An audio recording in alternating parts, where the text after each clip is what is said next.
For this video, we will be looking at the struggle for power during the Middle Ages. In the Middle Ages, as you know, or the Dark Ages, is the period after the fall of the Western Roman Empire.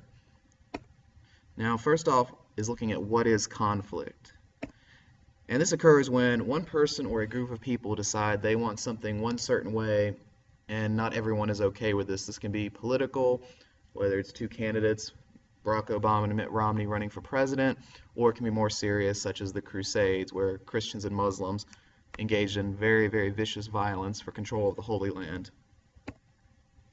And it only takes one person or group to initiate conflict. And it is the main way change takes place in societies. It doesn't always have to be violent, but conflict is how change occurs in society. Elections are a form of conflict. And some reasons for conflict during the Middle Ages: expansion, the need for land and protecting that land. And the example is the Crusades.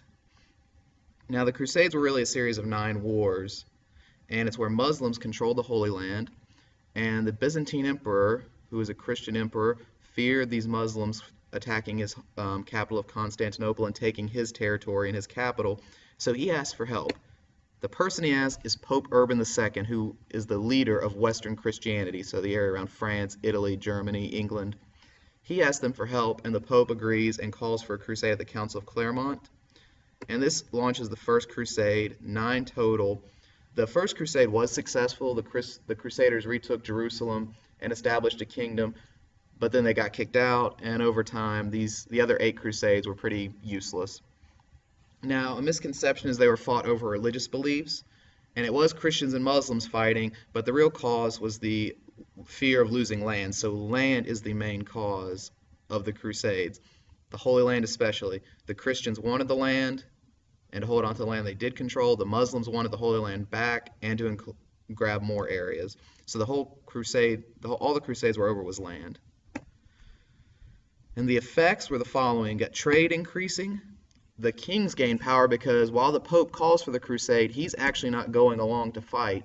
It's the kings in Europe who are going off to fight, and this gains them more power. Knowledge of the more advanced Muslim culture spreads throughout Europe.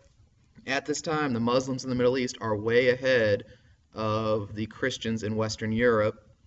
And another one is relations between the Christians and the Jews became increasingly strained, so relations between these two groups actually got worse. A lot of times Crusaders on the way to the Holy Land would come across Jewish towns in Europe and burn them to the ground. And also when they were attacking Muslims in the Holy Land, they would also attack Jews as well. So relations between Christians and Jews became worse. Now, another cause of conflict is authority, where people want more power, and there are others who want to limit that power. So more land equals more power equals more authority, and more land equals more authority. So all those concepts are tied together. Land and power are the 2 biggest things in the Middle Ages. Land equals power. And here's the example of the 100 Years' War. The war was about 100 years, hence its name.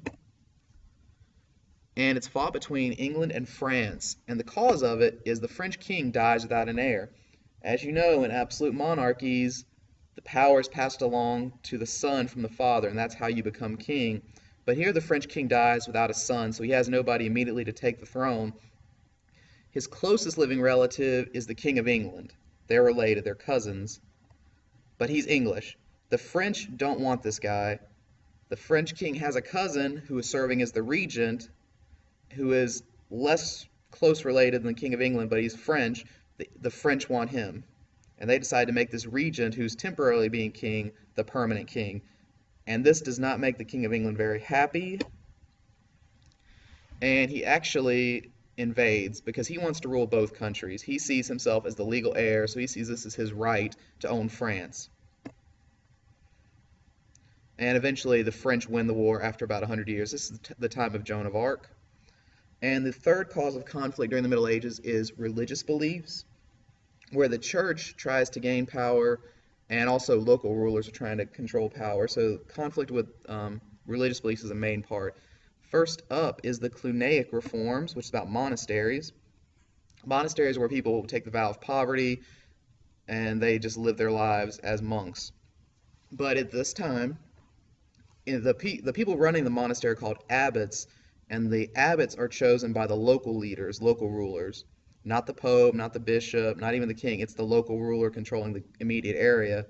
And he's selecting people he likes, and it's not becoming about who's the most qualified abbot, but who is going to benefit the family the most, and people are doing it for prestige. Eventually, some monks get upset about this, and they form their own monastery in Cluny, France, and they adhere to this thing called the Benedictine rule, which is how most monasteries are run today. And this concept spreads from France to Spain to Italy and all of Europe. And it's mainly to take local leaders out of control of the abbot, of the monastery, to make sure the abbot is the most effective monk, not just the most well-connected. The other religious issue is the Schism of 1054. It's also called the Great Schism. Now, from the time of right after Jesus to this time, there was one pretty large church, East and West. The East, they spoke Greek. The Western church spoke Latin. And they're coming into conflict with each other around this time period. And it's the final split between the East and West. Western church is based in Rome, and the Eastern church is based in the Byzantine Empire in the city of Constantinople. And they're splitting over these three things: beliefs, values, and the use of icons. The Western Church becomes the Roman Catholic Church, and the Eastern Church becomes the Orthodox Church. And this basically happens when the head of the church in the West, who's known as the Pope, and the head of the church in the East, who's known as the Patriarch, they basically excommunicate each other, where they say, you're not a part of our church anymore. And when the two leaders get excommunicated, that completely splits the two churches, and they're still split to this day. Some very similar beliefs and values, but the very small things they fought over resulted in the schism, and it's still a split church today.